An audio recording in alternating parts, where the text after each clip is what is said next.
Every Eritrean has been scarred by the self-proclaimed President Isaias Afwerki. And all I am asking of you today is to bear witness to these scars and do what is just.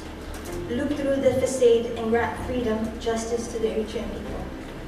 Give the people a chance to have a say in the process of how our nation is built. A chance to show their heroes that the Eritrea that they gave their lives for.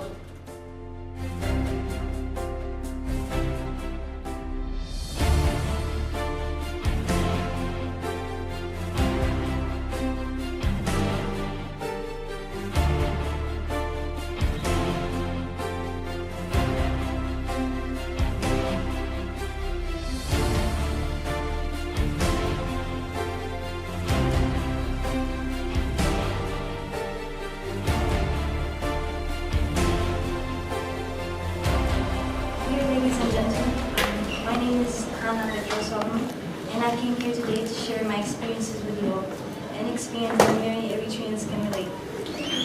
Very recently, I had a very trying time in my life.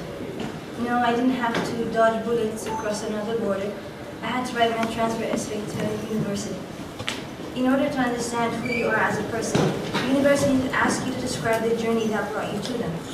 I wrote what I thought was an excellent essay about why I came to America, and handed it to my professor who was helping me with the process. He told me that the essay spoke more about my country and the state of dictatorship than it did my own experiences. It had to be personal, he said. In an effort to apply his advice, I changed every we pronoun to I. And suddenly the words on paper became too personal, painful even. As I share some of it with you today, without any of my usual comic relief, I hope at the very least that you will recognize my life story for what it is. Not a laughable claim, but a tragic injustice. At a very young age, my siblings and I were stripped of our parents. My father, Petros Solomon, was chief strategist and head of military intelligence before Eritrean independence in 1991. After the independence, he served as Minister of Defense, Minister of Foreign Affairs, and Minister of Marine Resources. A man revered, adored, and respected by all.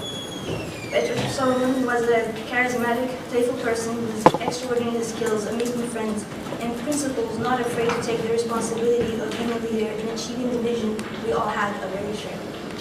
When he noticed that Eritrea's president, Isaias Afwerki, was slowly turning the government into an autocracy, he voiced his concern with many others who fought to see freedom in Eritrea. On September 18, 2001, my father, along with other ministers, government officials, journalists, and other concerned Eritreans who had shared his objections, were apprehended in their own homes by government officers.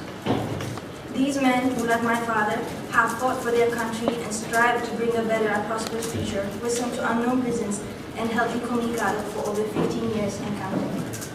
My mother, Asmarino, also a freedom fighter, was a devoted wife and loving mother. She was pursuing her education in the United States at the time. She dropped everything to be with her family. She was promised safe entry by the former Eritrean ambassador to the United States, Asmarino, but she was betrayed.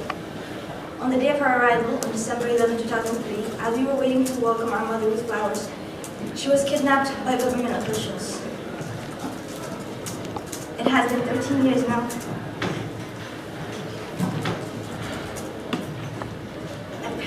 Hold on. It has been 13 years now and I have not seen or heard from my mother.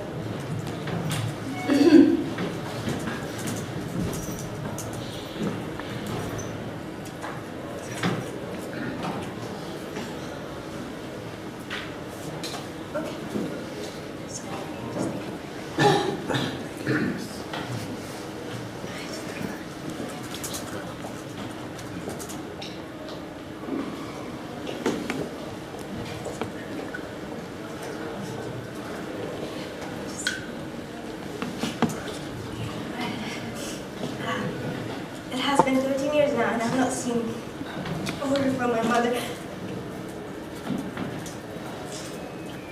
Excuse me.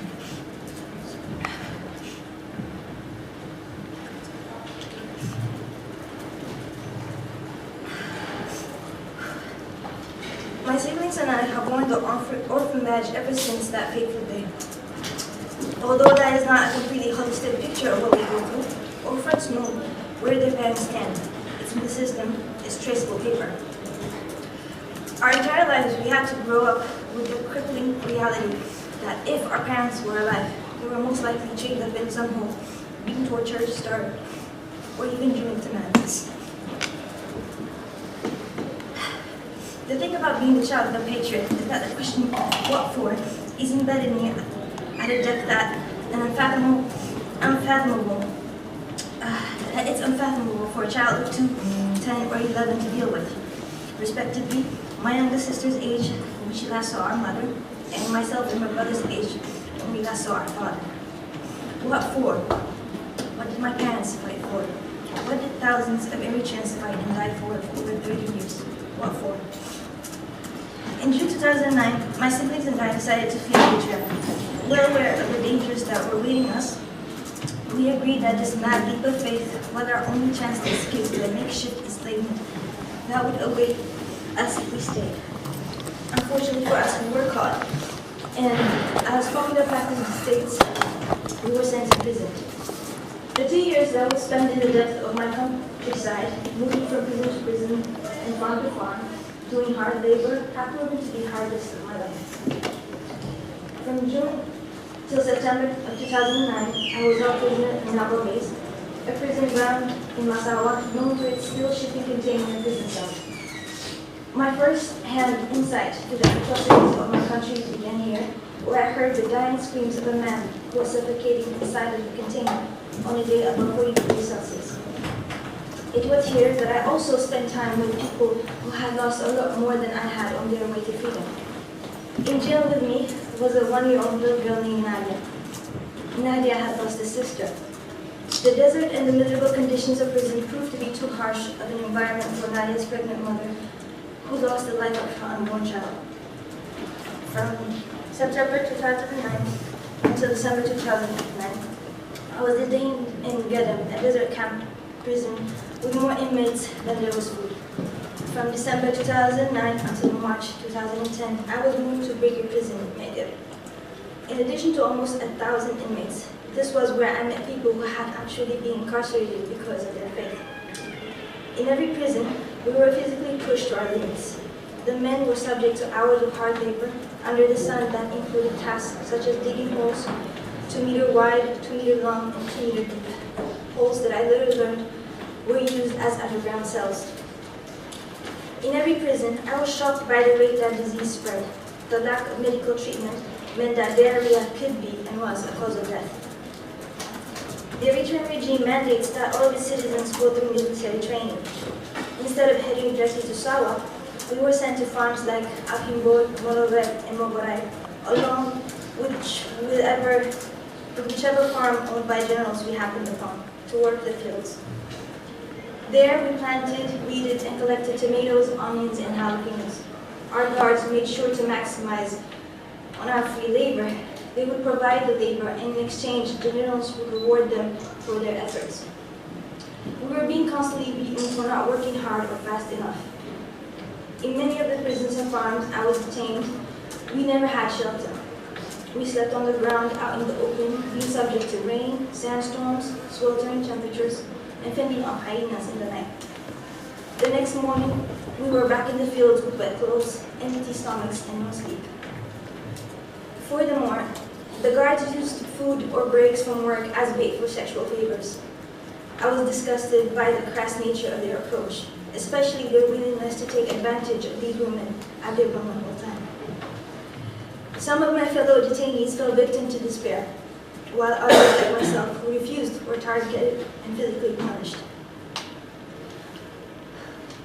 When I had served my unjust time and finished my training, I was finally assigned to a post in Tessenei, only to be reassigned to another training.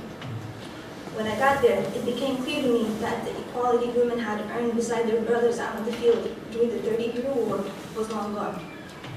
Every woman in the training was assigned to cleaning and cooking for the entire division or high-rank personnel. I begged and pleaded for my division leader to let me go back to Asmarino, informing him that it had been 2 years since I had seen my family. Miraculously, he agreed, sending me off with a belligerent threat, convinced that my spirit had been broken, when in reality, Everything that I had been through only sealed my conviction to leave the country and find my freedom. On the morrow of my father's 60th birthday, May 6, 2011, I left Eritrea for good. Isaias Afwerki's regime has been using media as a way to control its people since the day of its implementation. In Eritrea, I was exposed to very little of the outside world and constantly bombarded by pro-government propaganda. Because I fear for my life, I do not dare to speak out against it. Today, I am appreciative of the fact that I get to address this feeble attempt to saving face in a manner that is deserved. Recently, on June 8, 2016, in Geneva, the President's advisor, Hanna Petros, stated that Eritrea is a country that provides government housing and employment to dispose of imprisoned officials. I stand here today as an example of this untruth. My family has never received help from the government. The only government housing my mother had, who is detained, who is undoubtedly the spouse of an imprisoned official, has been utilizing the prison cell she has lived in for the past 13 years. And the only employment the government has provided her is staying sane and alive while she stares at the cell walls.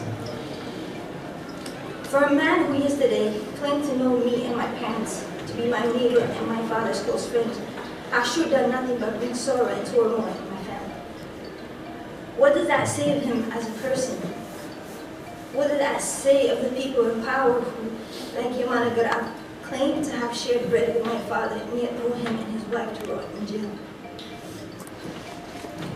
So I ask again, what for?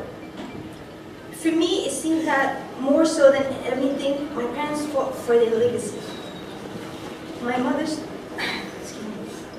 devotion to her family, my father's unbending loyalty to his country, and the resilience to see things through is what my siblings and I see when we think of Petros Solomon, Hannes, and all Eritreans who languished in prison before and after them. But it doesn't have to end there. Every Eritrean has been scarred by the self-proclaimed President Isaias Afwerki. And all I'm asking of you today is to bear witness to these scars and do what is just. Look through the facade and grant freedom, justice to the Eritrean people. Give the people a chance to have a say in the process of how our nation is built. A chance to show their heroes that the Eritrea they gave their lives for. Thank you all for your courage, your endeavors, and all that you do. Stand strong.